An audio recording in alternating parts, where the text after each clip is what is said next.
Dans l'actualité également, un adolescent de 17 ans tué par une voiture de police lors d'une course-poursuite. Selon nos informations, c'est après le vol d'une moto que les forces de l'ordre l'ont identifié et lui ont demandé de s'arrêter. Il aurait refusé d'obtempérer et aurait fini par traverser une nationale dans l'Essonne pour s'échapper. 2 enquêtes sont ouvertes. Francesco De Pacchi, Raphaël Maillechon et Martin Bornet. C'est à proximité de cette station essence que le drame a eu lieu. Tout commence samedi matin à 4h30 dans cette rue, à 6 km de là. 2 individus dérobent une moto et la chargent à bord d'un camion utilitaire.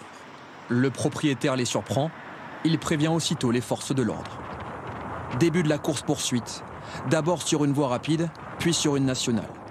Les malfaiteurs refusent catégoriquement de s'arrêter.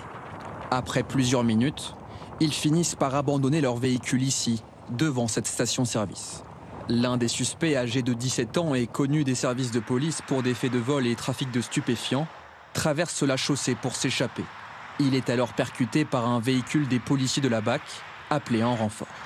Le jeune succombe à ses blessures quelques minutes plus tard. Son complice est interpellé. Au regard de la visibilité, au regard de la rapidité de l'action, on a un jeune qui franchit le parapet pour traverser la chaussée et qui se retrouve devant le capot de la voiture. Ce qui est arrivé à cet équipage de police aurait pu arriver à n'importe quelle famille au volant de leur voiture. Que s'est-il réellement passé? Les policiers auraient-ils pu éviter l'adolescent? L'IGPN, saisi de l'affaire, devra répondre à ces questions. D'après nos informations, le policier au volant lors de l'accident a été placé en garde à vue.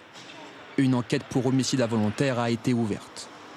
Une autre enquête est en cours pour le vol de moto et le refus d'obtempérer.